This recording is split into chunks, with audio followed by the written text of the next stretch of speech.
back and we say, thank you, God. awẹ̀yìn àní ẹ ṣé Olúwa. We consider all things and we say, you are worthy, O Lord. a gbé ohun gbogbo yẹ̀ wò àní ẹ̀yin nìyí tẹ́ sí.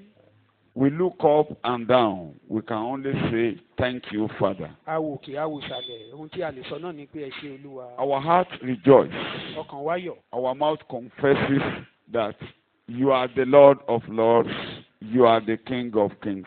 ẹnu wa jẹ́wọ́ wípé ẹ̀yin ni ọba àwọn ọba. You are the only one that spake and it was done. ìwọ lẹni tó ń sọ̀rọ̀ tó ń dúró. When you hold, nobody can take out of your hand. tó o bá ti dì mú kò sẹ́ni tó lè jágbà lọ́wọ́ You ìwọ held náà. us by your hand throughout the year. ẹ̀yin lẹ fi ọwọ́ yín dì wá mú ní And gbogbo ọdún. disasters was not able to tear us off. àjálù ibi ò sì fà wá ya. Sudden death does not visit our home. ikú òjijì ò bẹ̀ wá wò. Diseases cleared the way and they went away. àwọn àìsàn ó palẹ̀ wọn mọ́. We bless you. Thank you, ayọ̀ Jesus. We bless you. Thank you, Lord. àbùkún orúkọ yín. We bless you. Thank you, àbùkún Jesus. orúkọ yín. On our families, we bless you. Thank you, lórí àwọn Jesus. ẹbí yín lórí On our ẹ̀wọ̀n tí wà children, we yín. bless you. lórí àwọn On the work of the ministry, we bless you. lórí iṣẹ́ Thank you, ìránṣẹ́ Jesus. gan àbùkún orúkọ yín. On our labors where we work and eat, we bless you. lórí iṣẹ́ tá à ń ṣe jẹun àbùkún orúkọ yín. On our families, extended families, we give you the glory. Thank you, lórí àwọn Jesus. ẹbí tó súnmọ́ wa àtàwọn tó jìnnà réré. You can understand our mind òye ọkàn wáyé yín in a little way. níwọ̀nba díẹ̀. We can say, you are worthy, oh Lord. You are worthy, oh Lord. Invisible God.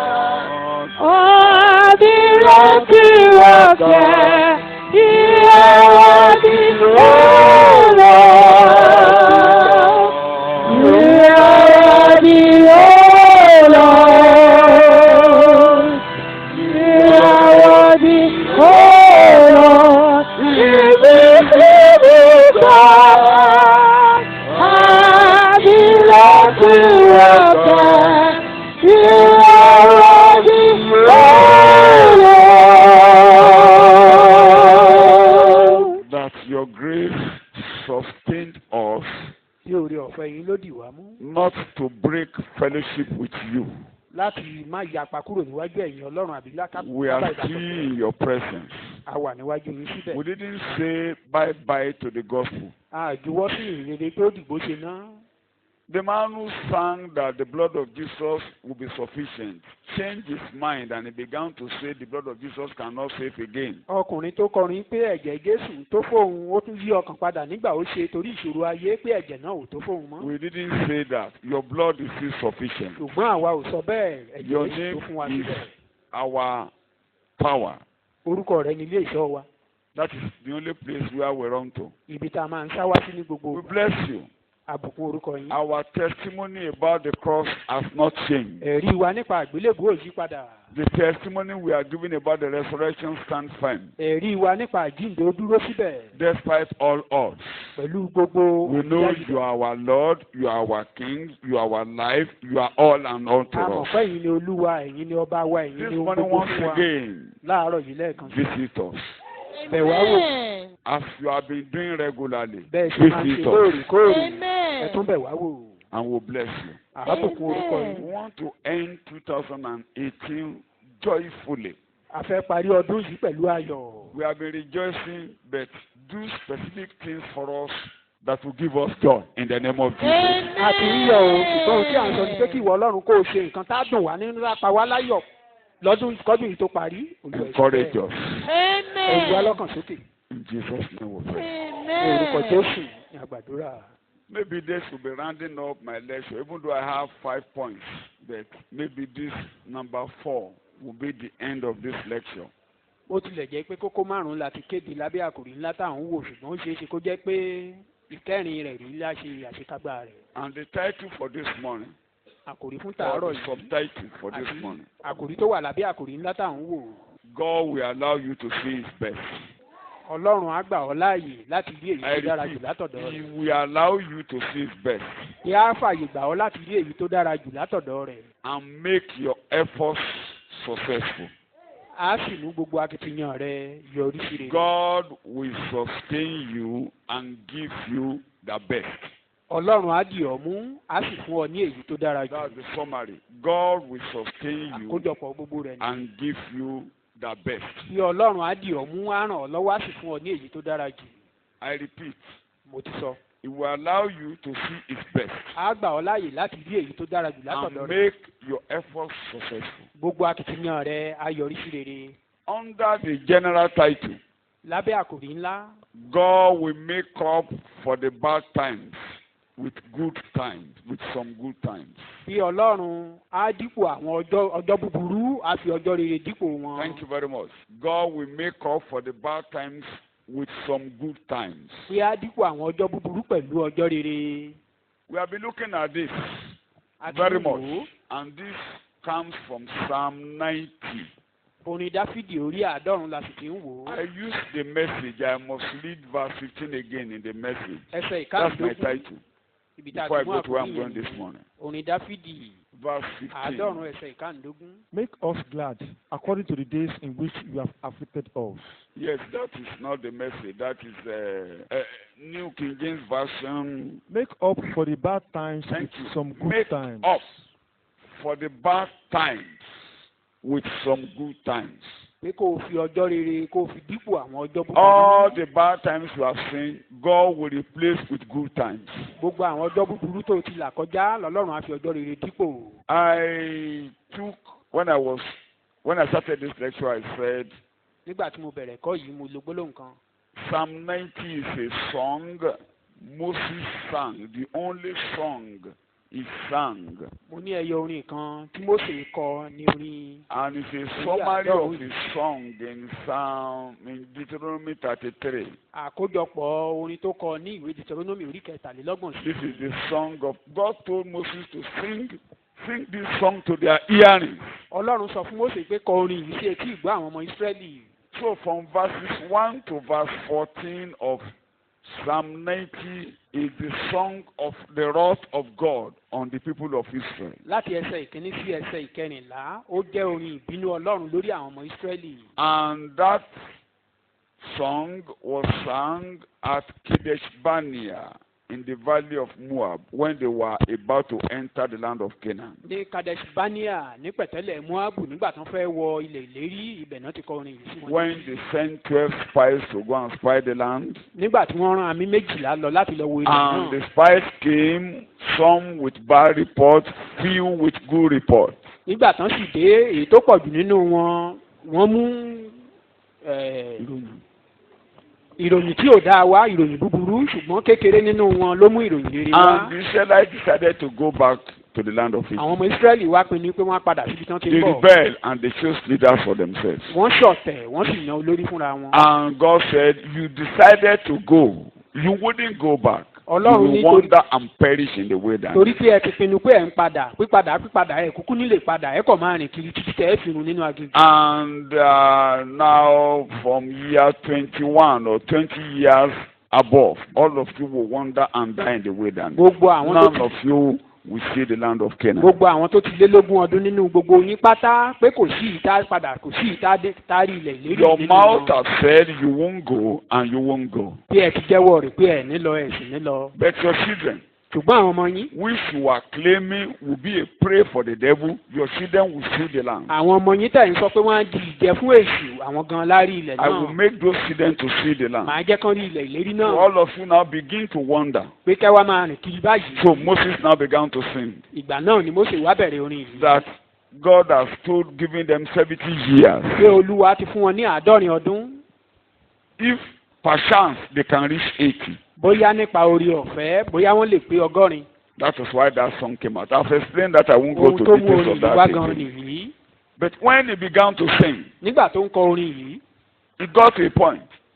ó dé ìkòríta kan. He changed the song. ó yí orin náà padà. And that's beginning from verse 15. ibẹ̀ ló ti He bẹ̀rẹ̀ said, láti "But God, ẹ̀ẹ́dógún. ó ní ṣùgbọ́n ọlọ́run. you can still replace these bad days with good days. àwọn ọjọ́ búburú wọ̀nyí o sì lè fọjọ́ rere dípò wọn. You are more than that. ó jù bẹ́ẹ̀ lọ. You will replace these bad days with good times." àwọn ọjọ́ búburú wọ̀nyí wà fi ọjọ́ rere dípò wọn. And that is what led to our topic this morning. ohun tó mú wa lọ síbi àkòrí tàárọ̀ yìí gan. That you, God, pé ìwọ will ọlọ́run make us to see your best. wàá jẹ́ ká rí ọjọ́ èyí tó And dára you jù nínú make rẹ̀. what we do to be successful. ohun tá a sì ń ṣe pé a ṣàṣeyọrí lórí You will rẹ̀. sustain us. wàá ràn wàá dì wá And your mú. best will still come to us. pé èyí tó dára jù á sì tún tẹ̀ wá Despite lọ́wọ́. all us, you will still make us to see your best. pẹ̀lú gbogbo àyídáyidà á sì rí èyí tó dára jù wá So lọ́wọ́ I ìwọ Ọlọ́run. said this song is not the song of Moses alone, it's the song of all generations of Adam. mo ní orin yìí kì í ṣe fún Mósè nìkan fún gbogbo ìran Ádámù pátápátá ló And wà all fún. those who are bound by Adamic nature. àti gbogbo àwọn tí a bí nínú Ádámù. The moment we went from the fellowship and we disobeyed God in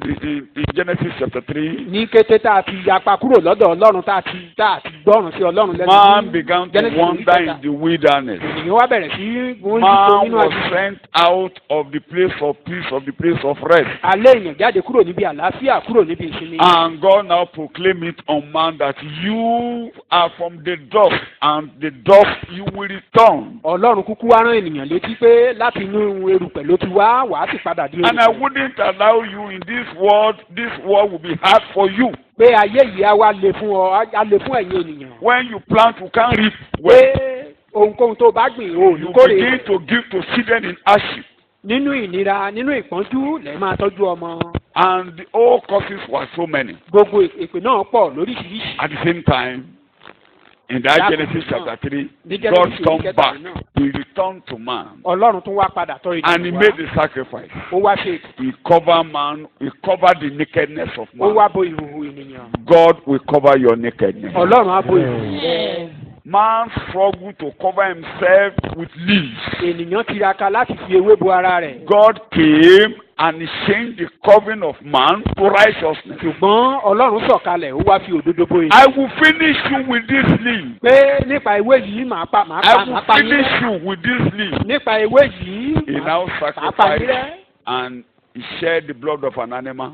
ṣùgbọ́n ó wá ṣètùtù ó wá ta ẹ̀jẹ̀ And he ẹranko sílẹ̀. covered man with the covering, the skin of an animal. ó wá fi awọ ẹran bo ènìyàn. That is foretelling what he's going to do in future. ìyẹn ó ń sọ àsọtẹ́lẹ̀ ohun tó ń bọ̀ wá If sí ọjọ́ God iwájú. did not bring that skin of an animal, the whole human race will have perished completely. tí kì í bá ṣe pé Ọlọ́run mú awọ ẹran yìí wá kó wá fi bo ènìyàn ìran ènìyàn ìbá ṣe. If there is no shedding of blood, then the little peace, the generation of man have been having since the beginning before Jesus came, everybody will have perished. tí kò bá sí ìtàjẹ̀sílẹ̀ ewúrẹ́ ní ìgbà náà lọ́rùn ìwọ̀nba àlàáfíà kékeré tí àwọn ènìyàn tán ní kì bá ti síjú When rẹ̀ God ní ènìyàn looked láti pa. from his window is heaven, nígbà tó Ọlọ́run yọjú láti fèrèsé rẹ̀ and lọ́run. anytime he looks from the window is heaven, ìgbàkúgbà tí Ọlọ́run bá ti yọjú and níbi he fèrèsé see rẹ̀ man lọ́run. in leaves, he will consume man. torí ènìyàn pẹ̀lú ewé ìbínú rẹ̀ á rú sí wọn. Look at the time he was bringing them from the land of Egypt, Israelites from Egypt. káwo ìgbà tó mú àwọn ọmọ Ísírẹ́lì bọ̀ láti ilẹ̀ Íjíbítì. When he was bringing them from Egypt, nígbà tó mú wọn bọ̀ láti ilẹ̀ he Íjíbítì. asked them to shed the blood of an animal. oníkan ta ẹ̀jẹ̀ ewúrẹ́ sílẹ̀. Again, he covered Israel. He covered ó Israel. wá fi eléyìí dáàbò bo àwọn ọmọ Ísírẹ́lì. And Israel's nakedness was not exposed. àwa fi ìhòòhò àwọn ọmọ Ísírẹ́lì hàn. His sins were covered. gbogbo ẹ̀ṣẹ̀ wọn la bò mọ́lẹ̀ fún So God, looking from his window in heaven, no iniquity in Israel, Sí no Ọlọ́run. sin in Jacob. nígbàkúgbà tó bá ti bojú wọlé láti fi fèrèsé rẹ̀ kò sí ẹ̀ṣẹ̀ kò sí So when àìṣedéédé the ní enemy Jákọ́bù now bẹ́ẹ̀ ni kò came sí ẹ̀ṣẹ̀ to ní fight Jákọ́bù. Israel, he would tell Israel. them, I have never seen iniquity in Israel. ìgbàkúgbà tó bá ti wọlé ló máa sọ pé òun ò rí ẹ̀ṣẹ̀ nínú wọn. But the moment Israelites now decided that we are going back to Egypt, ní kété táwọn ọmọ Ísírẹ́lì pinnu pé wọ́n padà God sílẹ̀ now said, Íjíbítì. you said you will go back. Ọlọ́run wá ní ẹ̀yin I lẹ́sọ̀ pé ẹ̀ ń wouldn't padà allow wọ̀. the enemy to slaughter you. I myself, I am at variance. Your sins are now before me. I will kill you. kì í You tiẹ̀ will ṣe die young. kì í wá ṣe ọ̀tá gan láwá pa yín nísinsìnyí ẹ̀ṣẹ̀ yín wà níwájú mi èmi fúnra yín I kò am máa ń rún yín. putting your sins in front of me, ẹ̀ṣẹ̀ yín wà níwájú mi and I will send evil spirit against you. ẹ̀mí èṣù ni màá sì rán I tẹ̀lé will yín. send man to destroy you, àwọn ènìyàn lárun yín and I will make sure you are destroyed. màá sì rí pé ẹrun. Those of you who live 80 years, you are okay. Just 70, 80, you are gone. tẹ́ ẹ bá ti tọ́mọ àádọ́rin tipátipá tẹ́ ẹ bá pé ọgọ́rin ó ti tó gẹ́. Because God now is putting their sins in his presence. torí pé ọlọ́run ti kó ẹ̀ṣẹ̀ wọn ó kó síwájú rẹ̀. So this is why Moses looked to God and he looked at the window. God, you must turn back. One day you must turn gbójú back. sókè bí ọlọ́run ó I've gbọ́dọ̀ said tó this padà several wá wà times. mo ti sọ láìmọye. That prophecy is yet to be fulfilled for Israel as a nation. àsọtẹ́lẹ̀ yìí mò ń tẹnumọ́ pé kò tí ì ṣẹ mọ́ àwọn ọmọ Ísírẹ́lì lára. The day God decided to make it fulfilled, he sent Jesus down from heaven. ìjọ tọ́lọ́run fẹ́ mú ṣẹ ó rán Jésù Kristi wá sáyé. Jesus came into their midst. Jésù ń sọ̀kalẹ̀ He sáàrin wọn. walked in their midst for 3.5 ó years rìn láàrin wọn fún ọdún mẹ́ta àtàbọ̀. and they rejected him. wọ́n sì kọ̀. God wanted to bring good times ọlọ́run fẹ́ mú ọjọ́ rere padà and wá they fún wọn. said no. wọ́n ní rárá. You know, Jesus told them, ẹ mọ̀ pé Jésù I sọ want fún to wọn. carry you under my wings. bá ti gbé yín But you lábẹ́ ìgbẹ́ refuse. mi. I'm leaving you desolate. ṣùgbọ́n ẹ kọ̀ mo kọ̀ May yín sílẹ̀ ní God ahoro. not leave you desolate. ọlọ́run ò ní kọ̀ yín sílẹ̀ láhoro lórúkọ Jésù. May God not leave you desolate. ọlọ́run ò ní kọ̀ yín sílẹ̀ ní ahoro. God was not requiring from them to do things one thing or the other. He only want them to have simple faith in Christ. ọlọ́run ò béèrè nǹkan kan lọ́wọ́ wọn pé kọ́kọ́ ní ìgbàgbọ́ nínú Jésù To nìkan. accept Jesus as the one God has sent from heaven. kan gba Jésù gẹ́gẹ́ bí ẹni tí ọlọ́run rán They látọ̀run said wá. no. wọ́n ní Ordinary bẹ́ẹ̀ kọ́. man. Ordinary wọ́n man. ní ènìyàn lásán. Ordinary son of a carpenter. ọmọ Away bẹ́ẹ̀ with lásán. him.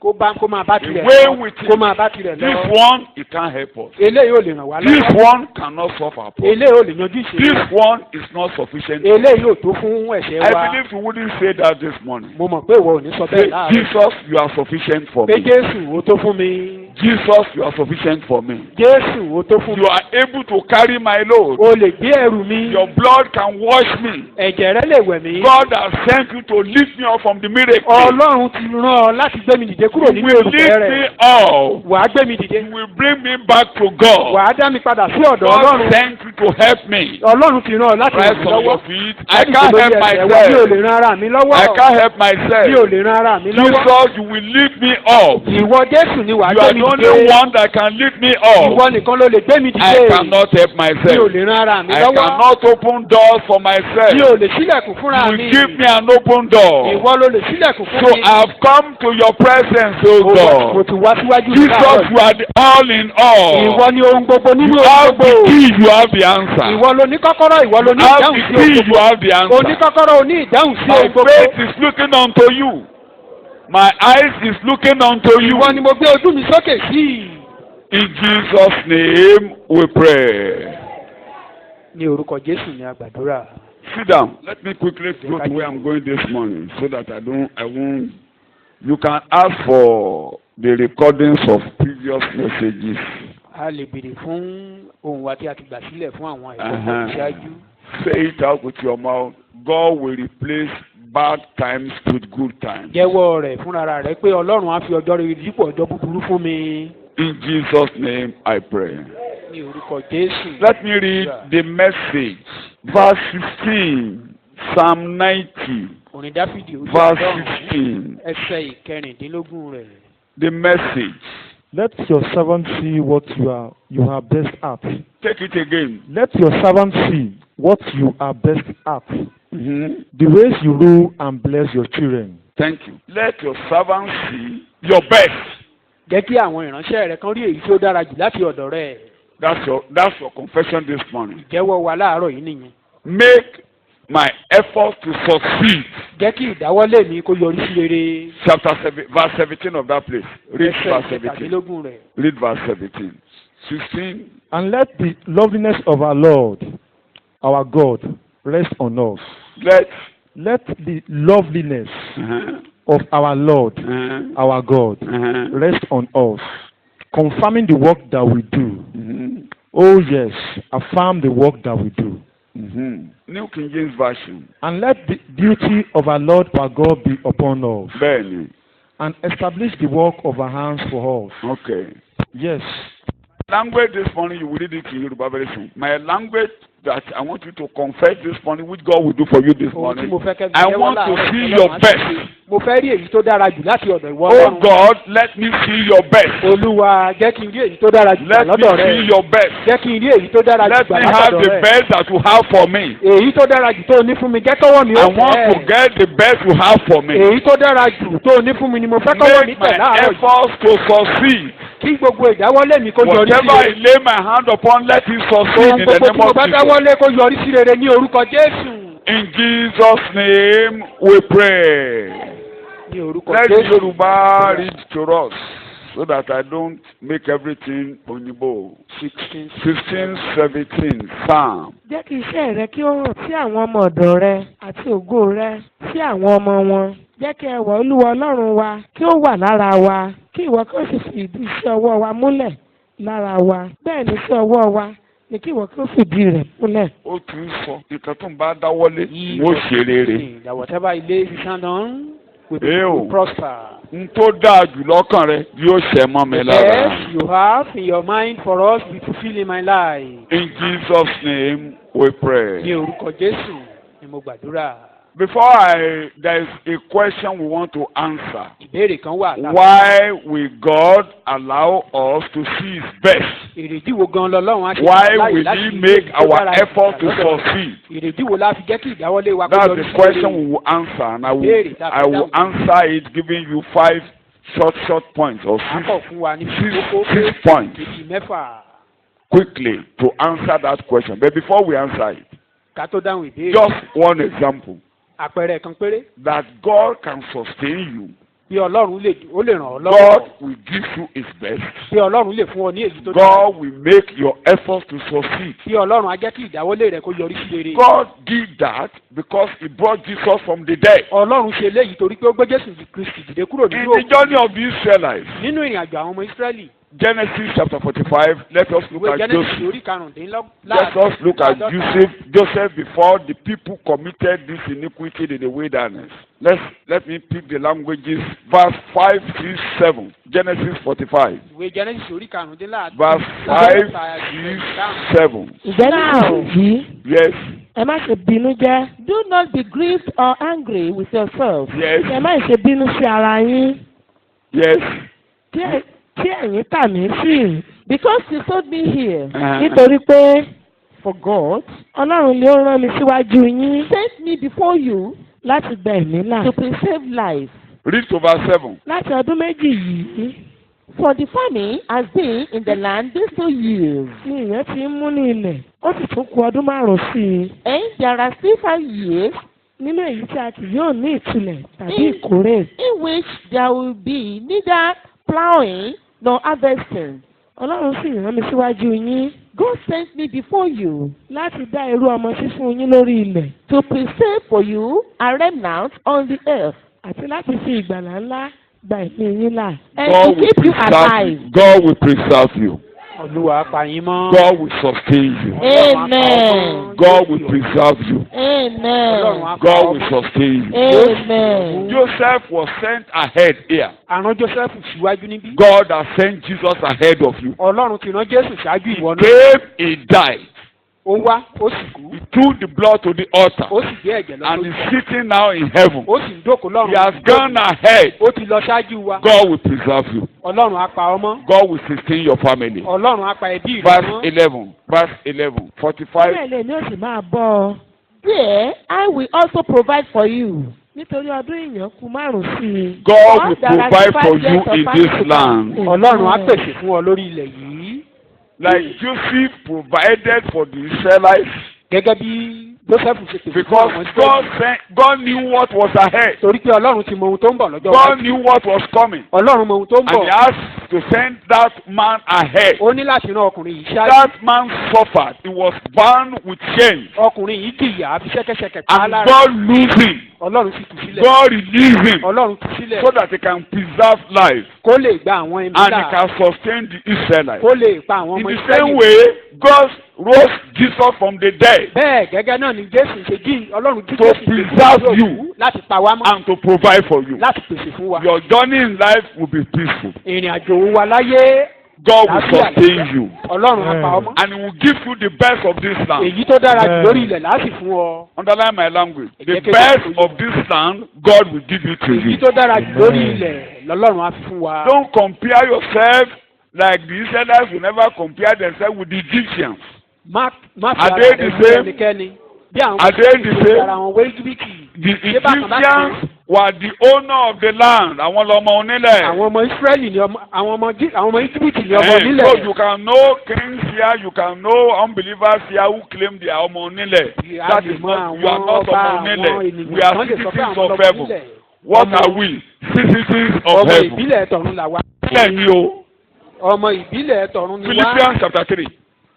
Ìwé Fílípì orí kẹta. Verse 20. Ẹsẹ̀ ogún rẹ̀. Translation kan ní our homeland is in heaven. Ẹ̀yà kan sọ pé.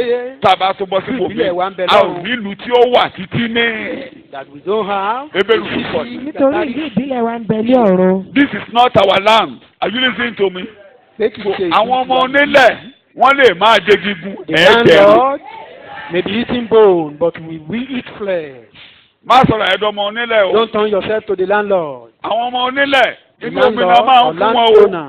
Àwọn ọmọ onílẹ̀ orílẹ̀ gidi o. The landlord or the landowner they don't normally have the best portion Òun of ló the ṣẹlẹ̀ land. nílẹ̀ Egypt. Àwọn What happened to Israelite gbogbo Israẹli tó dé All the Israelites that came, ilẹ̀ Góṣẹ́nì náà wọ́n à ń sọmọ onílẹ̀ they o. were given the land of Goshen. They were not the Eléyìí landlord. tó or dáa jù landowner. nílẹ̀ Egypt ni wọ́n ń jẹ. They were eating the best of the land of So Israel. I'm telling you this morning, you Ohun tí will mò ń have sọ the fún ọ best láàárọ̀ of yìí this náà. land. Èyí tó dára jù nílẹ̀ yìí ni ti I ìdájẹ́ say rẹ̀. you will have the best in this land. Mo ní wà ní èyí tó dára jù lórí ilẹ̀ yìí. Ẹ má fìrà yín wá àwọn olóṣèlú olè yẹn o. Don't compare yourself with the Nǹkan politicians. jí yẹn ó ṣe tiwọn o. What they were stealing is not belong to them. Nǹkan jí yẹn ẹ má jẹ́ kó bù mọ́ yín lójú kò What ṣe they tiwọn were o. stealing Àwọn kan ló ní o. doesn't belong to Kí them. mo ní kì í ṣe? Kí mo ní kì í ṣe? Doesn't belong to them. Kì í ṣe tiwọn. Kì í ṣe tiwọn. Wọn ò lè gbádùn rẹ̀ ní. They can't enjoy it. Ọmọ onílẹ̀ ni wọ́n. They were landlords. Egungun or náà máa landowner. jẹ. They will Ṣùgbọ́n ní eventually tiẹ̀, go. eléyìí tó dáa jù But yóò wá sínú ilé God lọ́dọ̀ rẹ̀. will come to you. Why? Jesus has gone ahead. Torí pé Jésù ti lọ síwájú. Tí ẹnìkan bá fẹ́ sọ pé irọ́ ló mépa sọ pé If anyone wants to Jésù say ti you lọ are ṣáájú. lying, tell him Jesus has Ó gone ti jìyà ahead. mi ò ní He jìyà. has suffered, I will not Sọ́jáde suffer. ó ti jìyà mi ò ní jìyà. Professing that Jesus had suffered, Ó mọ I will not ìbànújẹ́ suffer mi ò ní again. mọ He ìbànújẹ́. knew sorrow, I will not know sorrow. Ó mọ ìnira mi ò ní mọ ìnira. He knew affliction, I won't know affliction. Ó ti gbé àjàgà mi ò ní ru àjàgà He mọ́. bore my body, I will no more Ó carry fi ru anybody. àjàgà mi ò ní ru He mọ́. bore my body, I won't Ó ru carry ìbànújẹ́ mi anybody. ò ní ru He mọ́. bore sorrow, I won't bear Ó mọ sorrow. ìnira mi ò ní mọ He ìnira knew mọ́. affliction, I will not know affliction. Ní orúkọ Jésù, Olúwa wa ni mo gbàdúrà. In Jesus' name, my Lord. Jẹ́ kí n sọ́márì ẹ̀ pẹ̀lú orin tí a mọ̀. Jẹ́ kí n Ó ti rán ọkùnrin kan ṣáájú Ṣáájú mi, kọ́nà mi. Imam. ó là Kí sílá nìkan. kọ́wọ́ mi ó tẹ ohun rere gbogbo olórí ogun àti ẹlẹ́sìn tí ó pẹ̀lú mi láti àríjà agbára àṣeyọrí wọnú rẹ̀ ìwé ẹ̀bùn mi. Verse 18. Genesis 45:18. Mo kàn fẹ́ yọ àwọn ẹsẹ̀ With kankan. Genesis orí karùndínláàdọ́ta ẹsẹ̀ ìkejì. Kẹ́kọ̀ọ́ yé wa dáadáa kí n tó máa sọ Just for ìdí a fún wa. better understanding before we ẹ sì mú bàbá yín. Eo, ẹ sì mú bàbá yín. And take your father yes, àti àwọn ará ilé yín. and Bẹ́ẹ̀ni. your household kí ẹ sì tọ̀ mí wá. and Bẹ́ẹ̀ni. come to me. èmi ó sì fún yín ní ohun rere ilẹ̀ Egypt. tí o ti And gbọ́. I will give you Àwé the best of the kó land of fámìlì Egypt. rẹ̀ tọ̀ èyí ó sì Jésù máa wá jẹ o. ọ̀rá ilẹ̀ Bring A yín. tún lọ sí family to the 2000. presence of God. We are going to another year. Kó fámìlì rẹ̀ tọ̀ Jésù Bring wá o. your family to the presence of Ohun tó God. dáa nílẹ̀ yóò jẹ́ tirẹ̀ The o. best of the Amen. land will be yours. And you will eat the fat of the land. The best. Èyí That's tó the dára language jù. I'm using this morning. You will get the best. Èyí tó dára jù lórí ilẹ̀. Bring your family to the Lord. Bring Fún your ẹbí father, rẹ wá your mother, síwájú your Olúwa. children. Bring Bàbá them rẹ, to the ìyá rẹ, Lord. àwọn ọmọ rẹ kó wọn wá síwájú Olúwa. It's only the Lord Jesus Christ that will sustain your family. Jésù Olúwa nìkan ló lè dì wá mú. Ló lè You di won't ẹbí rẹ lack. mú. O ní You ṣe won't aláìní. lack. O ní ṣe Bẹ́ẹ̀. aláìní. Verse 20. Ẹsẹ̀ ogún. ẹ má sì ṣe àníyàn ohun èlò Do not concern yourselves with your goods. Nítorí ohun rere gbogbo ilẹ̀ Egypt ti yín ni. For the best of all the land of Egypt is yours. lórí ẹsẹ̀ rẹ.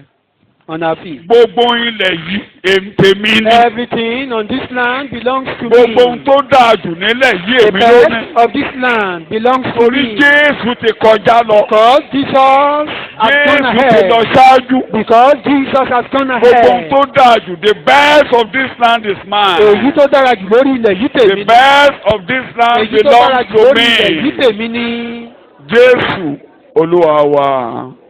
Ọjọ́ rere yóò dípò ọjọ́ búburú torí ikú Jésù àti ẹ̀jẹ̀ rẹ̀. Good Bíbẹ̀ day we make up for the bad day. yóò because dípò of the ọjọ́ death búburú. and the go and the. Mi ò ní mọ ọjọ́ búburú I mọ́. will not know evil Ọjọ́ day búburú anymore. ò ní wáyé mọ́. Evil day will no more come to my Ọjọ́ life. ìnira ò ní wáyé The mọ́. days of affliction will no more Torí come to my Jésù ti life. ru ọjọ́ ìnira Because lọ. Jesus has Jésù borne ti the day ru of ọjọ́ ìkàlọ àtọjọ́ ìbànújẹ́ lọ. He knew, he bore, he carried away the day of affliction and the day of sorrow. Ọlọ́run ló ń bá sọ̀rọ̀ o. You are talking to God. N tó gbàgbọ́ ló ń sọ lẹ́nu What lọ́wọ́lọ́wọ́ you yẹn believe o. is what you are confessing. Ní orúkọ Jésù Kristi, Olúwa wa ni a gba àdúrà. In Jesus' name, I Sit down. will pray. Please make sure Ìdídájú.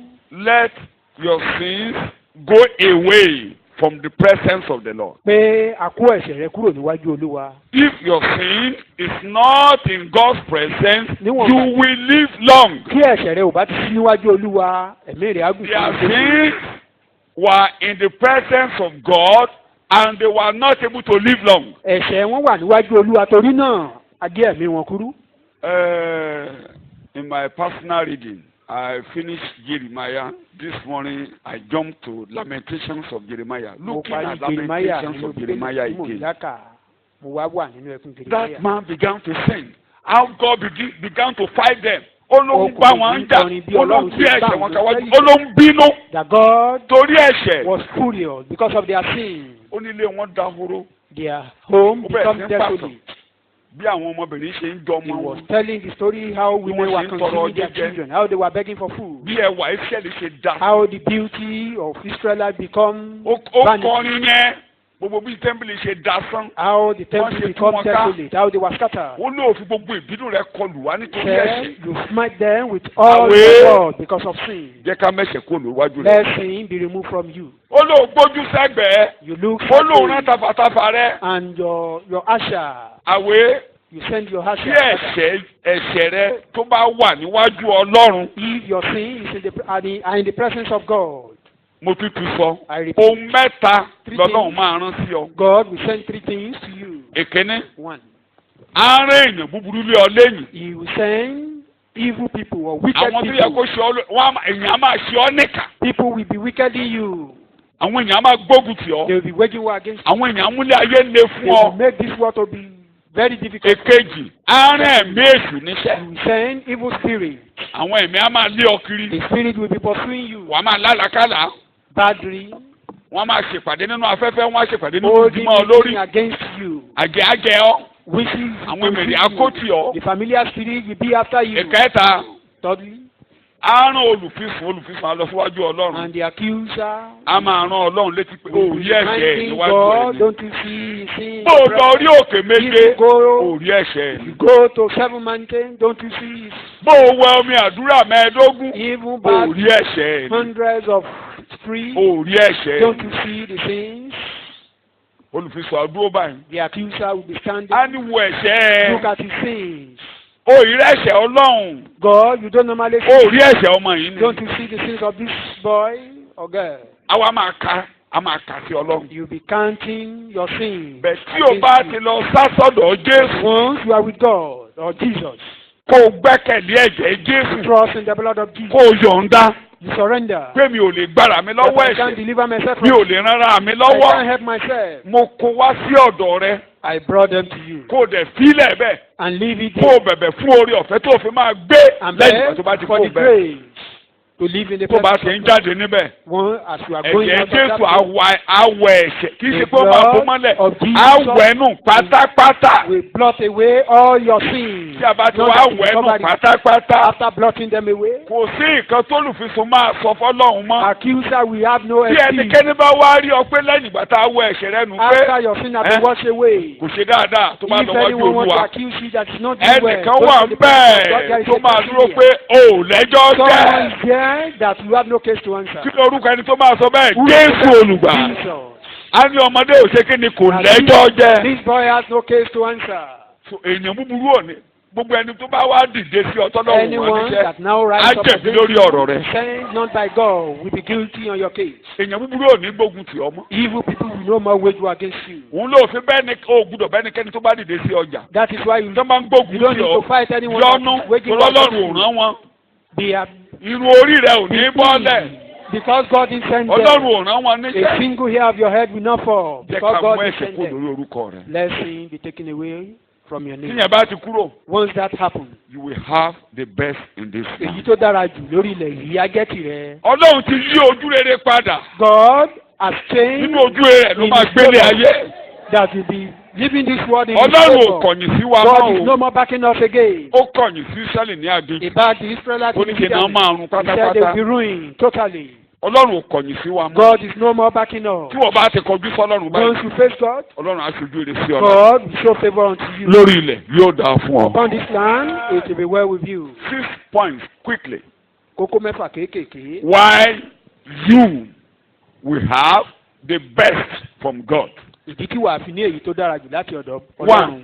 Èkíní. Jesus has taken captivity captive.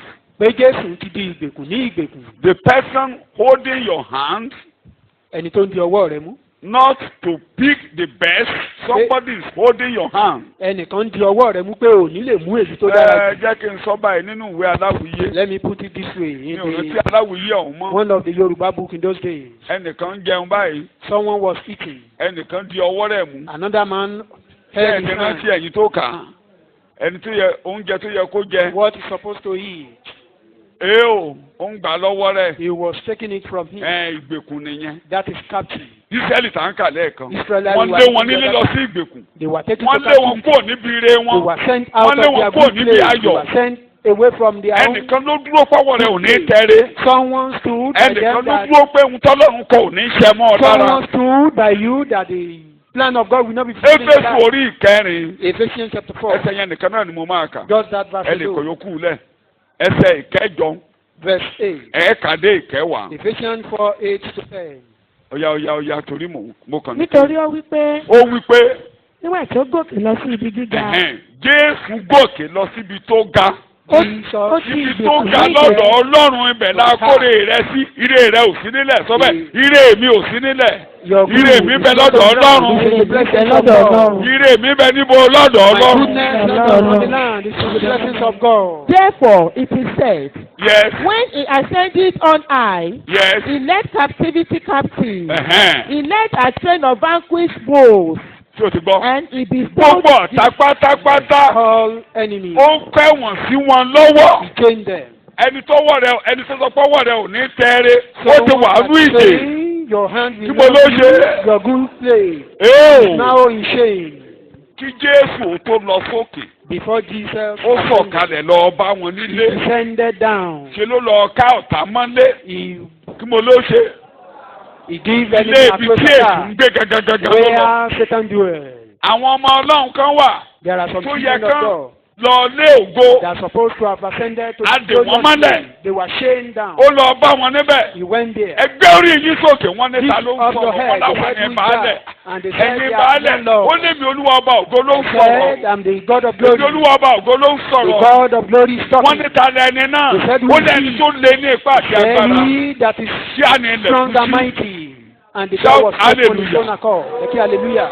Kí á ní wọ́n yé ẹ̀yìn padà. They turned their Wọ́n back. fẹ́ máa sá lọ. They want to run away. Ó ní Olúwa dì mí ní agbára He sí said, òkun náà. "God Ó ní strengthen mo me. lé àwọn ọ̀tá mi I mo ṣe pursue kí my ni mo enemy. bá wọn. I Mo overtake them. tẹ̀ wọ́n mọ́lẹ̀ ní kí ni I ní abẹ́ ẹsẹ̀. tread upon them. They were under my feet. Ó ní wọ́n ń ké.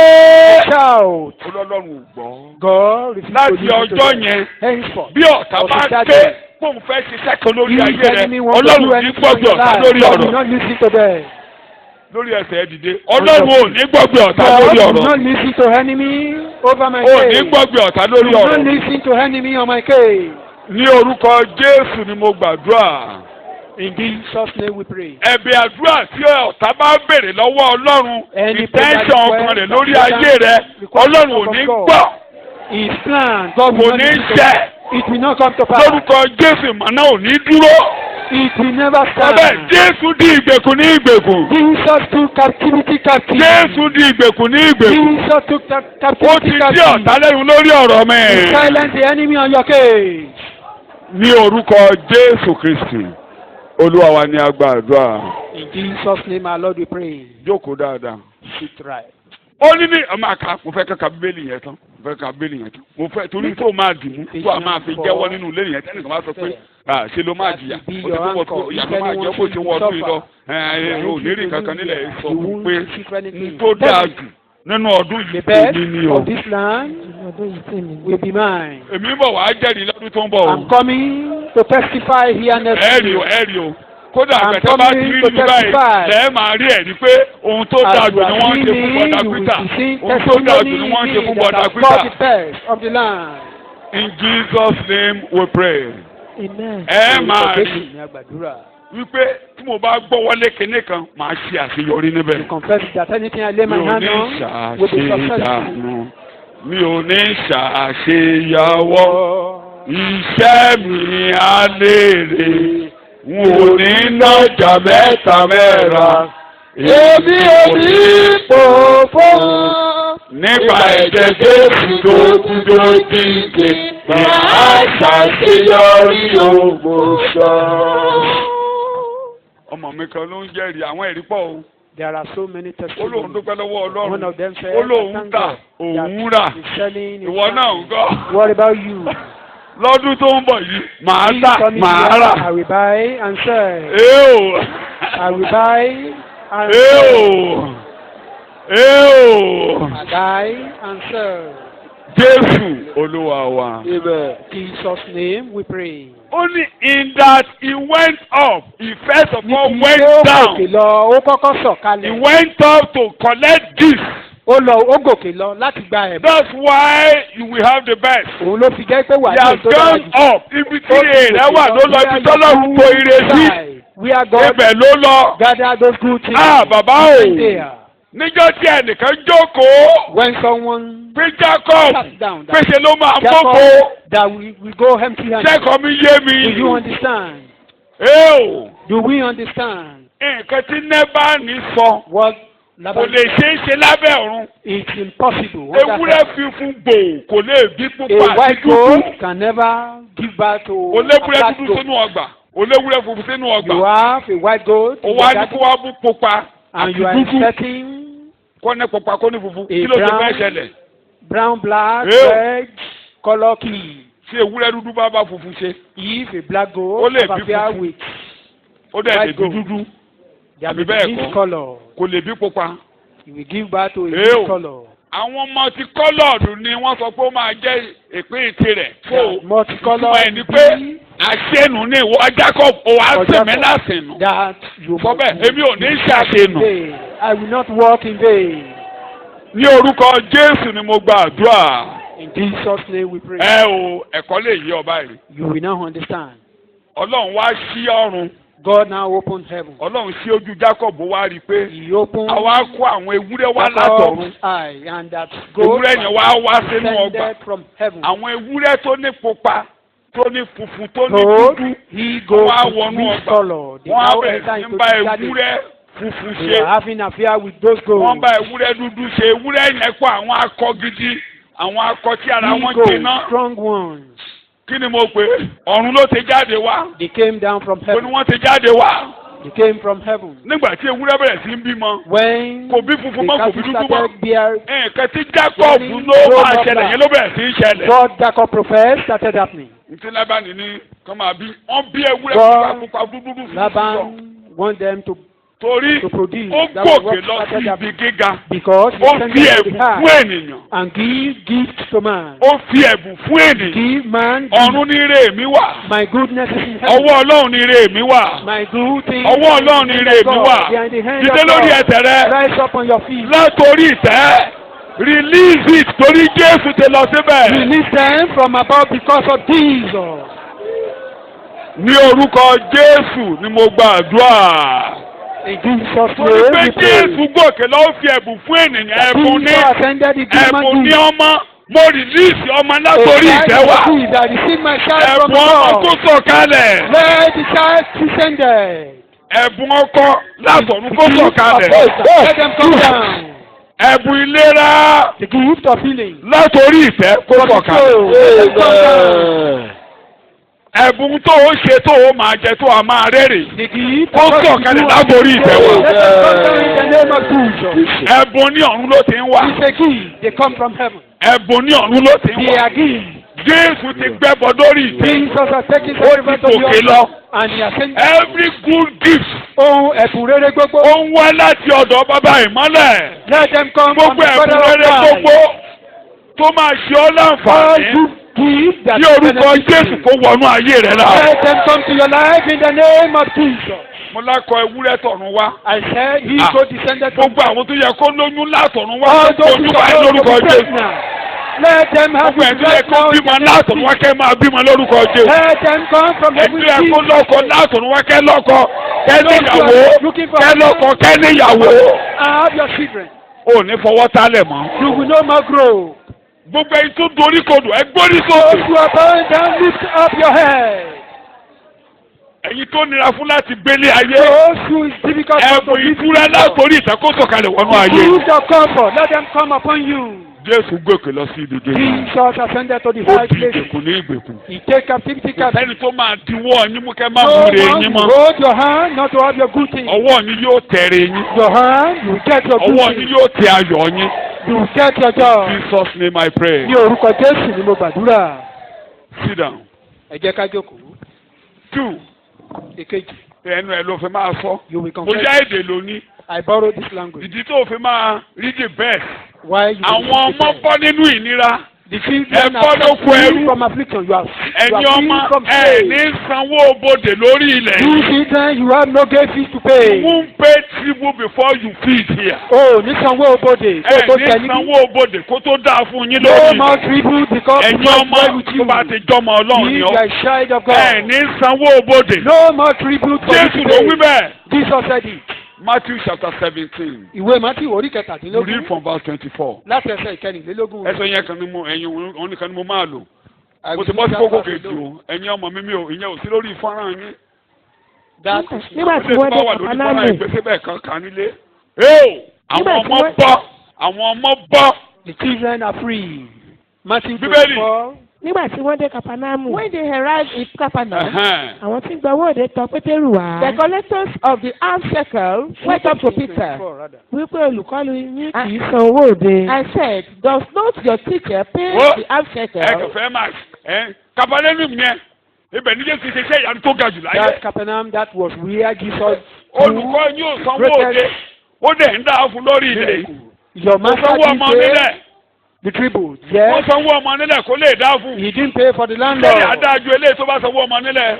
Matthew náà kà It yín would have been better 25. for him more than this if he Mo had ti sọ pé paid. gbogbo àwọn ẹsẹ̀ mi ò nílò gbogbo ẹ̀ tribute. tó ní mo lè má lo gbogbo ẹ̀ tó ń bá dẹ̀ra I may ìwé not be able lè to use lò. everything. Ìgbẹ́ ilé tí mo today. fẹ́ lò rè torí mò ń But kán. what I want to use Bíbélì today, lẹ̀ ń kà. Yẹ. Ó wí pé bẹ́ẹ̀ ni. He answered, "Yes."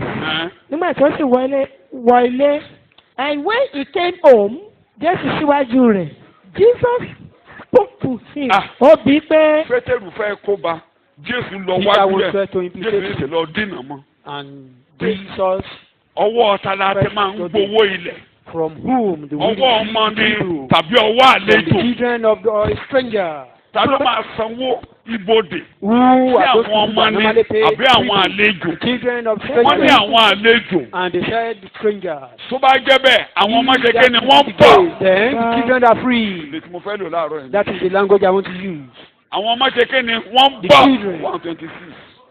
then Free. are the children free. Tó bá fẹ́ tún fẹsẹ̀ tí wàá máa fi sí pé Jésù ti san mi ò lè san gbèsè If you wọn. want to support it, Ó because nítorí tí wọ́n- Jesus has paid it, Tó bá wù bẹ́ẹ̀ ó I have nítorí tí no wọ́n debt lọ to mówó pay. lẹ́nu ẹja kó o fún wọn. For their sake, Àwọn go and take ọmọ money lórí from ilẹ̀ his mouth. yìí But ẹ the ní children, sanwó òbodè kó tó dáa you fún have wọn. no tribute to pay anymore. Ẹnu ara ẹ ló máa fi sọ You lórí will ẹsẹ̀ confess náà. it on your feet. Èmi ọmọ mo bọ́. I, as a son, Mo bọ́. I'm free. Mi ò ní sanwó òbodè I lórí have no ilẹ̀ yìí. tribute to Mi ò ní pay. sanwó kankan lórí I ilẹ̀ will yìí. not pay any tribute. In the name of Ní Jesus. orúkọ Jésù. In the name of Ní Jesus. orúkọ Jésù. Èso mi kò lè san lẹ́nìkan san lọ́jọ́ kan. Gba gbogbo gbèsè náà rù. Jésù san wọ́n tán. Ní orúkọ Jésù, Olúwa wa ni mo gbọ́. Gẹ́gẹ́ bí ọmọ mo bọ́, máa wí bẹ́ẹ̀ mo bọ́. Gẹ́gẹ́ bí ọmọ mo bọ́. Mo bọ́. Mi ò ní sanwó kí n tó jẹun. Mi ò ní sanwó kí n tó jẹun. Mi ò ní sanwó ìlera. Mi ò ní sanwó ìlera. Mi ò ní sanwó ìlera lórí Who ìlera. pay for my head of Mi ò ní san gbèsè kí n tó lọ kọ́ kí n tó láyà. Mi ò ní túbọ̀.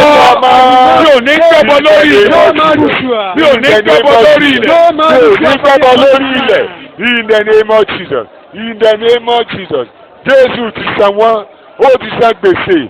Ó ti san gbèsè. Ní orúkọ Jésù. Jókòó. Sit down.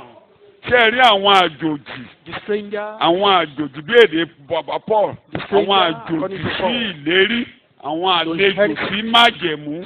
Àwọn tí ò lọ Ọlọ́run. Those who are Àwọn tí ò lọ Ọlọ́run. Those who Àwọn didn't have tí ò God. ní lérí. Those who didn't Tí ò have sí promises. lérí Ọlọ́run No fún wọn. promises of God Àwọn for tí them. ò ní májẹ̀mú. Those who Éfésù ni didn't have mò ń kà yẹn o. covenant. Read the Ephesians. Àwọn ló máa san They gbèsè are the kan tó ones that lọ́kọ. will pay them Àwọn ló before they máa have sanwó husband. ìlera. They will be paying Àwọn for ló their health. máa sanwó kan tó ṣe rere. They will be paying Wọ́n á for the túbọ̀. good. They will Kábíbélì Ritual. ajẹ̀kan ju àwọn àlejò sí májẹ̀mú. strangers to the covenant. Ẹsẹ̀ kọkànlá ló ń sọ̀rọ̀.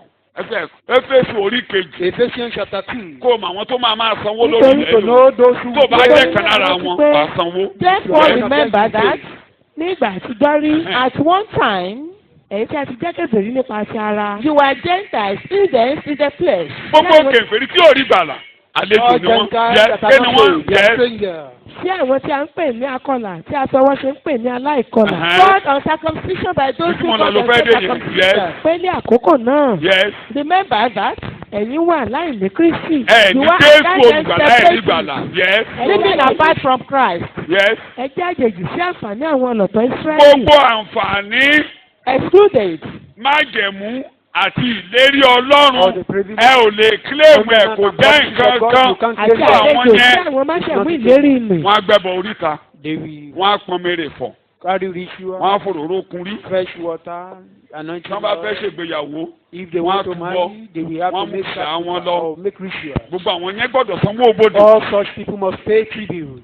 Wọ́n á máa rìpọ́ọ̀tù ní hospital Wesley ní gbogbo ìgbà. They Wọ́n á máa must sanwó report. ìlera ní gbogbo ìgbà. In the hospital, always they pay for their health. Àwọn adáhùnṣe á máa gbowó lọ́wọ́ wọn ò lè They kọ́lé have là a lease. ilẹ̀ ló ti fẹ́ It is kọ́lé. sitting on them. Ilẹ̀ ló ti You fẹ́ want to kọ́lé. build on Ó this lè land? kọ́lé nílẹ̀ You ìwọ̀n can't ìkọ́lé bẹ́ẹ̀. You Ó can't just sanwó build house òbodè. like that. You have to pay. Torí ẹ̀ ní ẹ jìnnà sí májẹ̀mú. Because you are far away Ìlérí from the Ọlọ́run ò covenant. jẹ́ ti yín. The promises of God. Ẹ̀ ń is not ṣara yours. alẹ́ You are Ọlọ́run. not child. Àlejò ní yín. You are a stranger.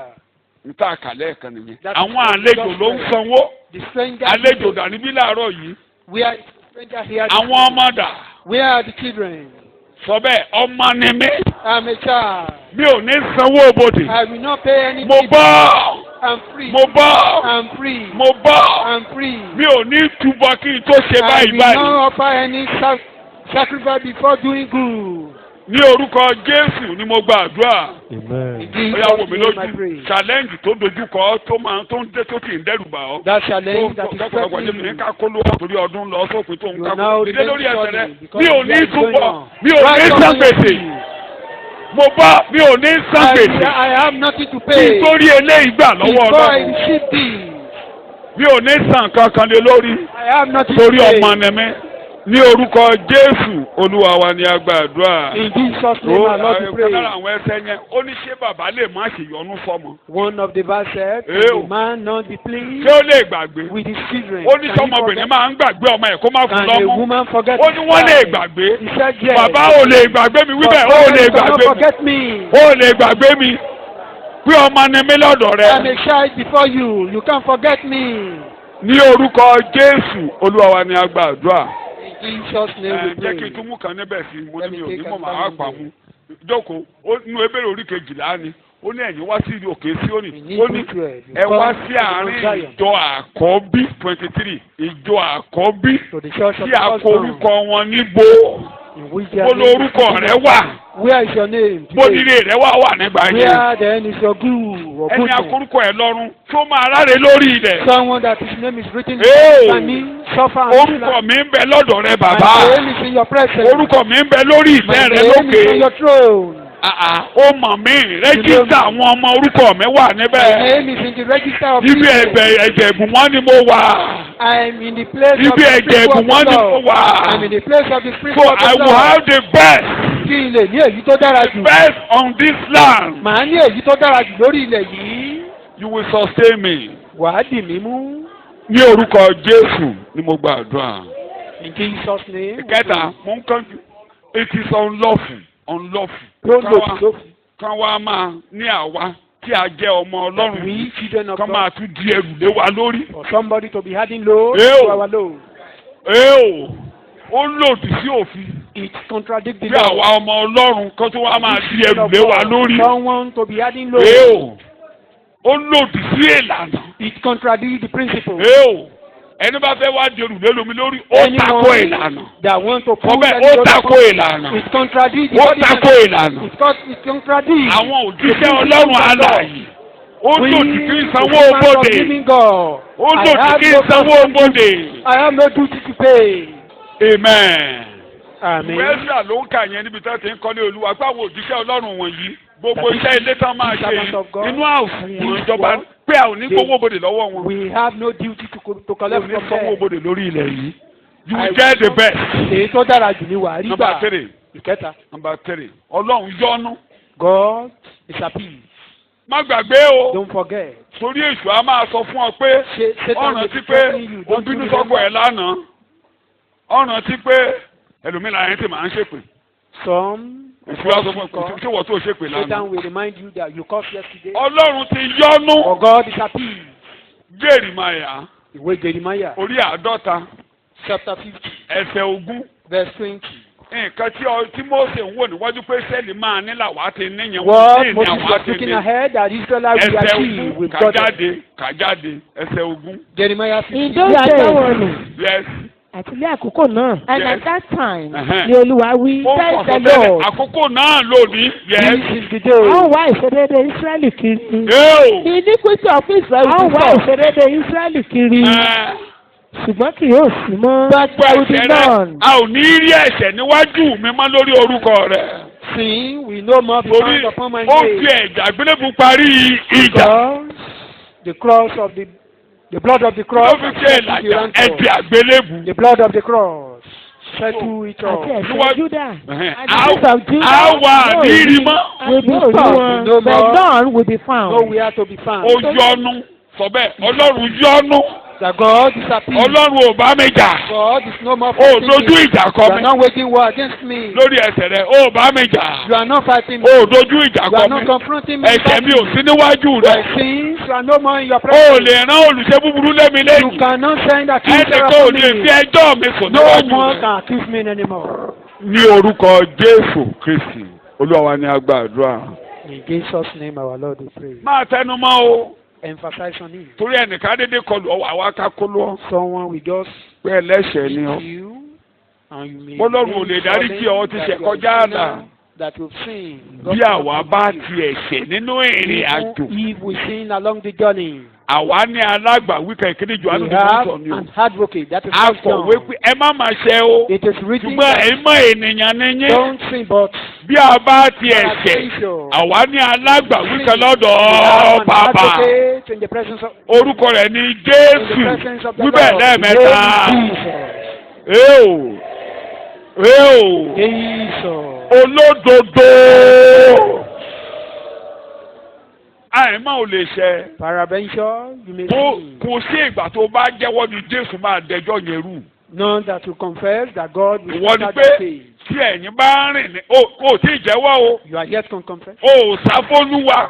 You are not pé Olúwa mo dé, bàbá mo dé, ẹ̀ṣẹ̀ mélòó lọmọ nínú kó náà jẹ́wọ́. How many sins did that prophet ẹ̀ṣẹ̀ mélòó ló jẹ́wọ́? confess? Ìjọ tó yí padà pé mò ń lọ dé. He changed that is going home. Bàbá rẹ̀ ń wo ní kíni. His father was looking Kíni at bàbá him. ṣe àwé? He ran to meet him. He ran to meet him. Ṣé bàbá òwò ọmọ búburú yìí ọmọ tó dalé mi rú ọmọ tó gbówó mi lọ onáwó mi nínú kóná àtúgbódúgbò rẹ. You bastardize my Kíni money. bàbá ṣe? But the man didn't say Ìmọ̀ ọ̀pọ̀ àrò aṣọ rẹ̀. change his garment, Ó ṣe ń di bàtà rẹ̀. change his shoe. Ìdúró tí ẹ̀ṣẹ̀ rẹ̀ ní ọmọ Ọlọ́run. Did he Bí ẹ ṣe rí níwájú remember Ọlọ́run. his sin? That is the way you are in the presence of God. Ẹ jọ ọmọ yẹn ṣe àbí kò ṣe? Didn't that boy Tí sin? onígbàgbọ́ bá ṣẹ̀. If a believer Kẹ́nìkan. sin, Don't run away from fellowship. má sá kúrò níbi ìpa ìdàpọ̀. Máma sá o. Don't run. Wọ́n lọ ṣọ́ọ̀ṣì ò ti ṣe. You don't go to church because Wọ́n lọ fi amítì ò ti ṣe. Má Don't go gbàdúrà to má the àdúrà Bible. rẹ lè gbà. Don't Ah! pray again. Your Gbàdúrà! prayer will be answered. Pray. Ìgbọ́ bá ti ṣẹ̀ gan ni kò tètè mú. When you sin, God. take your praise in the presence Hallelujah. of God. Worship Him. God. Rejoice Amen. before Him. O ti gbógun ti èsì. You wage war against Him, against Satan. Bàbá. Lord, you are so good. Pé ìwọ Hey, Ọlọ́run dára. Lord, you are kind. Hey, Ó dára.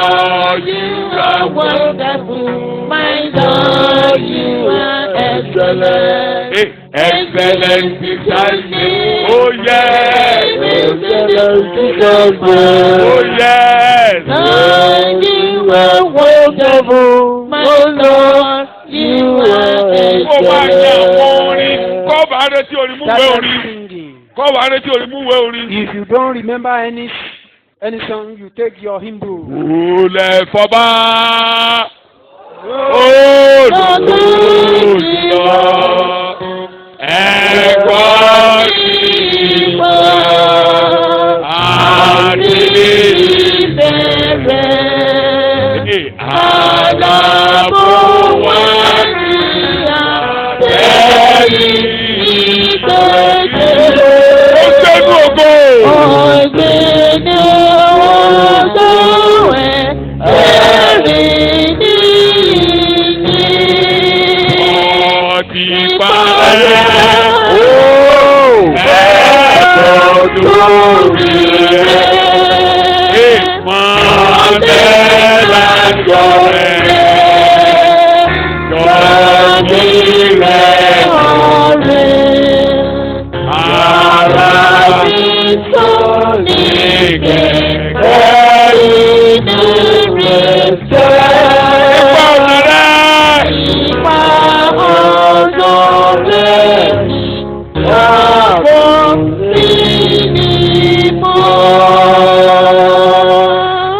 Bó bá ṣe ń kọ́, As you ọkàn rẹ̀ á máa fẹ̀. your mind Wàá wá máa lanu. then you'll be hoping. Bàbá ti dé ọ̀dọ̀ rẹ̀. The Father is already with you. Kí mo ló ti ṣe?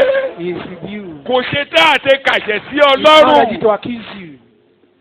Ìwọ ló fẹ́ rí. He wants to see you. Má lọ gbó o. Don't run away. Má lọ sọ́dọ̀ ọ̀tá Don't o. go to the enemy. Bàbá ẹni mi. It's your father. Ìgbà tó bá sì sọ pé bàbá mo ti ṣèṣekúṣe níwájú rẹ̀. Saying, I misbehaved. Njẹ́ ó tẹ̀ tí gbọ́ bí tí bàbá yẹn kọ̀mẹ́ǹtì lórí ìgbà tó sọ pé mo ti ṣèṣekúṣe níwájú Have rẹ̀. you ever- Èmi kò yẹ ní ẹni You tí ever àbá hear where that boy Wọ́n- said? Ṣé ó jẹ́ ó sọ bẹ́ẹ̀? He didn't even allow him to make any comment. Jésù ti dúró níbẹ̀. Jesus Má gbàgbé. was there. Don't forget.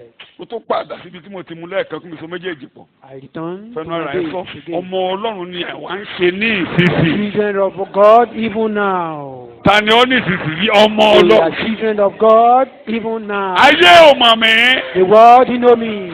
Ọmọ Ọlọ́run ni èmi ń I'm ṣe a ní child of ìsinsìnyí. God now. Jésù Olúwa wa. In Jesus' name we pray. Bí mi ò parí ẹ̀, ṣùgbọ́n jẹ́ kí n sọ eléyìí tí mo fẹ́ sọ mo ti kúkú sọ́nú ẹ̀kọ́. Let me say this. Eh. Mention it once. a ti fà wá lọ sórí ìtẹ́ lókè. We've been taken to the throne. Ó ní ìwo mi ni a gbé sókè. My hand. Ìta gbàǹrere òróró tuntun ni Jésù dá. Láti ìdílé Olúwa ìdè ìṣẹ́gun mi. Mo fẹ́ ka ẹsẹ̀ méjì. Màá ka sáàmù kan, màá ka ẹ̀sáyà kan. Psalm 92. Mo ń bọ̀ wá tú bẹ́ẹ̀ yẹn. Bóyá ní ọdún láìpẹ́, mo ń bọ̀ wá tú. Omi hó lọ́kàn mi, ṣùgbọ́n mi ò ní sí lónìí. Ẹ bẹ̀rẹ̀ ní ẹsẹ̀ kejìlá. Olódodo yóò gbà bí igi ọ̀pẹ. Torí pé Ọlọ́run ò rí ẹ̀ṣẹ̀ lórí ilẹ̀ tí o mọ di ọ̀pẹ. You know palm tree? You know palm tree? O mọ. You know palm tree? Bọ́ọ̀ nílẹ̀ kan ò dáa. If the land is barren, plant the palm tree there.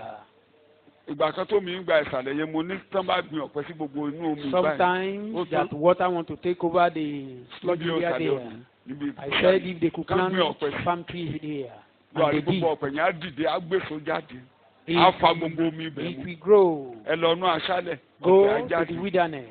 Ẹni tí Ọlọ́run ka ẹ̀ṣẹ̀ sí lọ́rùn. He who God has used or count wọ́n ní bọ́lọ́run ṣe rí ni pé igi ọ̀pẹ ni lórí ilẹ̀. God see us. The uncompromisingly righteous that flourish. Lẹ́lẹ́ṣẹ̀. God see you no. Bí ọ̀pẹ bá ti dá sọ bẹ́ẹ̀ lórí ilẹ̀ ó máa dá fún mi. If it is well with palm tree, it must be well with me. It must be well with me. Jésù Olúwa wa. In Jesus' name we pray. Ebenezer ń kọrin kan nígbà tá a wà lọ́mọdé. One of ìrókò ń wọ́wé àti wọ́wé ọ̀pẹ dọ́rùn. The tree may shed leaf, but it is impossible for palm tree to shed leaf. Lórí ilẹ̀ iṣẹ́. Upon this land. Mo lára òní ni mí ni mò ń I sọ will bẹ́ẹ̀. not be afflicted. Ó wá lo èdè kan amen. Ó wá ní àwọn tí a gbìn ibi tí mo lọ gan nìyẹn. Àwọn tí a gbìn ní àgbàlá Olúwa. Yes. Planted in the house of the Lord. Yóò gbà ní àgbàlá Ọlọ́run wa. They shall flourish in the courts of our God. Níbi tẹ́ ẹ wà yẹn. Where you are. Ẹ máa tutù. Amen. Ẹ máa tutù. Amen. Bí ẹ ṣe ń wọ 2019 lọ, ẹ máa tutù. Amen. Long-lived, stately, upright, useful, Ìtẹ́ ẹ bá gbọ́ wọlé yóò dáa. Amen. Ibi tí àwọn èèyàn kì í kí ríre, ẹ ríre níbẹ̀. Amen. Nǹkan ṣe tára ń ni wọ́n, ara á tù. What they were doing, that they were being afflicted, you will be comforted there. Ìdí ẹ̀ ni pé bọ́lá gbìn ọ́ sí. Where were you planted? In the garden of the Lord. Jẹ́ kí mi wá fi ìsọtẹ́lẹ̀. Let me now Isaiah, the prophecy of Isaiah. Ẹ̀yẹ́ tí ẹ̀ lo èdè ńlá kan. He used Kì í ṣe pé wọ́n gbé gan, wọ́n ní ṣe la kàn mọ́lẹ̀ síbẹ̀. Said you are nailed there. Ó wà àwọn ti gbé sórí fọ́nrán sókè 22, 22 and 23. Isaiah 22, 22, 23. Isaiah orí kejì. Ìṣíkà ilé Dáfídì ilé èjìká rẹ̀. Bẹ́ẹ̀ni. And the key of the house of David I will lay upon his shoulder. A ti gbé léjìká Jésù olùgbàlà. It has been put upon the shoulder of the It shall open. Kò sí ẹni tí yóò tì. Tó bá ti No one shall shut. Òun sì tì. It shall shut. Kò sí ẹni tí yóò tì. And no one shall open. Ẹ mọ nǹkan tó ṣẹlẹ̀. You know what happened? A ti gbé gbogbo àṣẹ lé Jésù lejù. All authority has been given. Ó wá jíǹde kó òun òkú. He resurrected from the dead. A wá gbé lọ sí àgbàlá Olúwa He lọ́run. was taken to the garden of the Lord. Jókòó ní. Gbogbo ọ̀tá yóò di. All your enemy become your footstool. Òun nìkan ló lọ jókòó síbẹ̀. He is the only one sitting Wọ́n ní there. ó mú wa jíǹde pẹ̀lú We rẹ̀. resurrected with him. Ó mú wa gòkè pẹ̀lú rẹ̀. We ascended Ó with mú him. wa jókòó kéne pẹ̀lú rẹ̀. Him. Ibi tó mú wa jókòó sí yẹn. Where we were sitting. Gbogbo àṣẹ ń bẹ léjìká All rẹ̀. authority. Tó bá ti sílẹ̀kùn. Once you open the door, no one can shut it. Lẹ̀kùn àlàáfíà la sílé ọ lórí. The door of peace has been opened upon you. Dìde lórí ẹsẹ̀ rẹ̀. On your feet. Nígbà tó jíǹde tó dòkè. When he Tó resurrected, sọ̀kalẹ̀ kí ló wí fún ìjọ àlàáfíà. he got to the high and said, peace. Ẹnikẹ́ni ò lè tí. No one can shut Síbẹ̀ a that ti door. sílẹ̀kùn The àlàáfíà. door of peace is open before me. Ẹnikẹ́ni ò lè tí. No one can shut it. Ibẹ̀ ni ìlera wà. Bẹ́ẹ̀ni ẹnikẹ́ni ò lè tí. ó ṣílẹ̀kùn ìgbàlà ẹnikẹ́ni ò Open lè. the door of salvation which no man can shut. máa sọ ẹni bá lóun fẹ́ tí ó bá Ọlọ́run jà ó Anyone bá Ọlọ́run jà ní orúkọ Jésù ni mo gba àdúrà. in Jesus' ó ti name, jókòó our máa Lord, sọ we pray. Jésù ti tilẹ̀kùn mọ́ ẹkún. Jesus Ó shut door tilẹ̀kùn mọ́ against ìnira. you. Shut Ó door against tilẹ̀kùn mọ́ affliction. àìsàn. Shut door Ó against tilẹ̀kùn mọ́ ìṣẹ́kù. Shut door Ó against tilẹ̀kùn mọ́ òṣì. Máa wí bẹ́ẹ̀. Shut door Ó against tilẹ̀kùn mọ́ àgàn. Ó tilẹ̀kùn mọ́ ìnira. Ó tilẹ̀kùn Shut mọ́ door wàhálà. against Máa wí bẹ́ẹ̀. affliction, against problem. Ẹnikẹ́ni ò lè ṣí. No one can know Máa the tú o. exclusive. Ní orúkọ Jésù ni mo gba àdúrà. In Jesus' name we pray. Jókòó kó tẹ̀rí ẹ̀ bá. Sit down and bow down your Kí head. ni èṣù fi ń dẹ̀rù bá bó ṣe wà? What Satan used to Tó bá ti threaten jẹ́ you. ìjọba pé Olúwa ti tilẹ̀kùn mọ́ ọ. Tell Satan that God has Ẹnìkan shut ò door lè against ṣí you. ò lè wọlé tọ̀ mí wá. No one Ó ra can ayé open Olúwa the ti door for you tilẹ̀kùn to mọ́. come to me again. A ti tilẹ̀kùn mọ́ lẹ́yìn ò lè wọlé The tọ̀ mí. door has been shut against you, Satan. You can't This come door has to me. been closed and closed A ti forever. tilẹ̀kùn mọ́ wẹ̀ Never to be open. Kò sẹ́ni tó fẹ́ ṣí. Jésù Olúwa wa. Kí ló ń retí lọ́wọ́ Ọlọ́run tó What are mọ̀ you kó jẹ́ expecting tiẹ̀ tó from God gbọ́dọ̀ that tẹ̀ you ọ́ know lọ́wọ́? is yours, A ti that you sílẹ̀kùn must get- fún ọ yá máa bọ̀ máa That the bọ̀ máa door bọ̀ máa has bọ̀. opened. A ti sílẹ̀kùn The fún ọ door máa is bọ̀ open for wọlé you. wá tọ̀ mí wá. The door is open Ẹnìkan for ò you lè now. tilẹ̀kùn mọ́ léyìí o. A ò lè tilẹ̀kùn mọ́ kó má wọlé sọ́dọ̀ mi o. Bàbá ló ṣí eléyìí kalẹ̀. The door of accident is closed. A ti tilẹ̀kùn ìjàmbá. The law of young death for young men and women closed and never to be opened. Wéréwé a ti kì í pa. Kò ní wáyé mọ́. Súnmọ́. Kò ní wáyé mọ́. Ní orúkọ Jésù Olúwa wa ni mo gba àdúrà. In Jesus' name, our Lord we pray. Olórí àlùfáà tó wà títí The high priest that is forever. tí ò yí padà Changed not. tí ikú ò lè mú kúrò lórí Death ìtẹ́. cannot take him from the Ó throne. wà níbẹ̀ títí. You are there forever.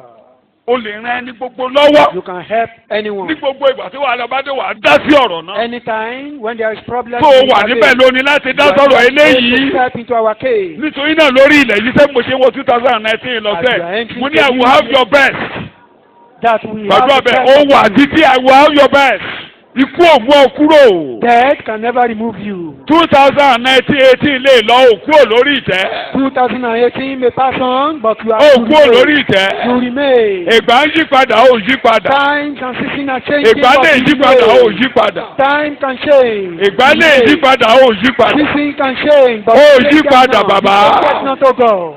Ní orúkọ Jésù ni mo gba àdúrà. In Jesus' Ṣáájú. name we pray. Mo ti lo ìkẹfà. Èdè kan ni mo máa mú níbẹ̀ yẹn náà. Olórí àlùfáà ìbùkún olórí àlùfáà wà pa. The blessing of the Mẹ́ẹ̀dì high kan mo fẹ́ priest mú bẹ̀. is there. Mo yá èdè yẹn lò mo ti fi jọ́ọ̀sì darí ni o. I borrowed that language. I've used it to worship. Ngbà tí wọ́n ní kí Bálámù lọ gégùn. When Balaam was to call, Tó ọbẹ̀ tí súre ṣá. he was blessing. Bálákì ní ó sọ wọ́n jẹ́ pé kó bá mi jẹ́ pé. Balak said, I said you should Ó ní call. mo ti gba àṣẹ I láti said I've súre. received authority to Èmi kò bless. lè yí padà Nothing can change it lórí ẹsẹ̀ rẹ̀. on your feet. Bàbá ti súre. Father has Kò lè blessed. yí padà. Nothing can change it. Bàbá ti bùkún mi. Father has blessed me. Kò lè yí padà. It can never be changed. Kò lè yí padà. He can't change Kò it. lè yí padà. He cannot change it. Jésù Olúwa wa. Jókòó èdè mi ò tí ì yọ. You Jẹ́ kí n fẹsẹ̀ don't rẹ̀ think sílẹ̀. you don't understand my language. Ẹ mọ̀ pé ìgbà tí Bálámù ń sọ. Wọ́n When ní kó máa Balaam was ṣe saying it, ó lé àṣẹ àti súre lòún gbà. he said, I received the Ó ní authority sunu to àmà bless. súre lọ wọ́n á máa ríre. Therefore, I will continue to bless them. Jẹ́ kí n tún fi kàn lé lórí. Another one. Mo ti fi ń jọ́sìn nìyẹn. Bàràbàràbàràbàrà Jacob máa sáde o. Jacob came. Kẹ̀mí lọ́wọ́ rẹ̀. Ohun ìjọ ti Ísáwò. Ọwọ́ ẹ̀dá. So this voice resembled that of Esau. Ó sọ̀rọ̀ kí mi Give me gbọ́. your hand. Ó lágbára o. But your voice resembled that of Aṣọ Esau. ẹ̀kọ́. But this hand resembled that of Inú oko lọ ọmọdé yìí ti wà. this boy came from farm. Bàbá wa bẹ̀rẹ̀ sí í súre. And the man started blessing. Ó wá súre tán. After blessing, Ísáwò wá dé. and Esau came. Ta ni mo súre fún lẹ́ẹ̀kan? Who did I bless the other time?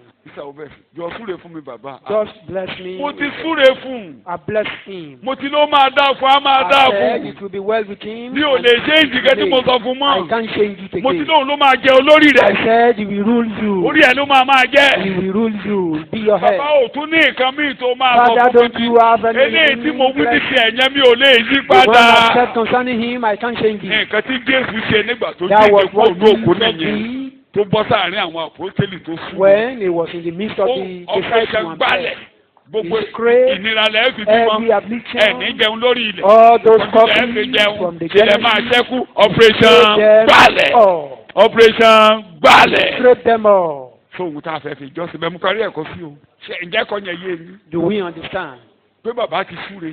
that our Kò lè Father reverse has ẹ̀. said he can't The reverse it? blessing of God on me is irreversible. Ìbùkún Ọlọ́run lórí O ayé ti mi kò súre. ṣe é padà. You've blessed. O lè ṣe ìdí ẹ̀ You mọ́. can't change it. Ẹni bá dé lẹ́yìn ẹ̀, o ti kọ́ lé o lè ṣe ìdí ẹ̀. O lè ṣe ìdí ẹ̀. You've blessed me. You cannot change it. Ní orúkọ Jésù ní agbàdúrà. In Mo ti Jesus' parí name, ẹ̀kọ́ wá dìde lórí ẹsẹ̀ báyìí everybody. kí gbogbo wa ká dìde lórí ẹsẹ̀ wa. Ọjọ́ rere a máa dípò ọjọ́ búburú fún mi. Good day. Máa wí bẹ́ẹ̀ fún wa, ọjọ́ rere a máa dípò ọjọ́ búburú. Evil day in my life. Eléyìí tó dáa jù lọ́wọ́ rẹ ló máa The fún mi. best from you will be Nǹkan given tó to máa me. náwó lé lórí ilẹ̀ yóò máa ṣeé ṣe fún mi. Whatever I lay my hands on Torí will pé prosper. Jésù di ìgbèkùn nígbèkùn. Because Torí Jesus àwọn is ọmọ captive, bọ́. captive. Torí Because Ọlọ́run Jesus is yọ́nú captive. sí mi. For God. Torí Jésù ti gbé mi sókè àti so mímọ́ ibi tó le.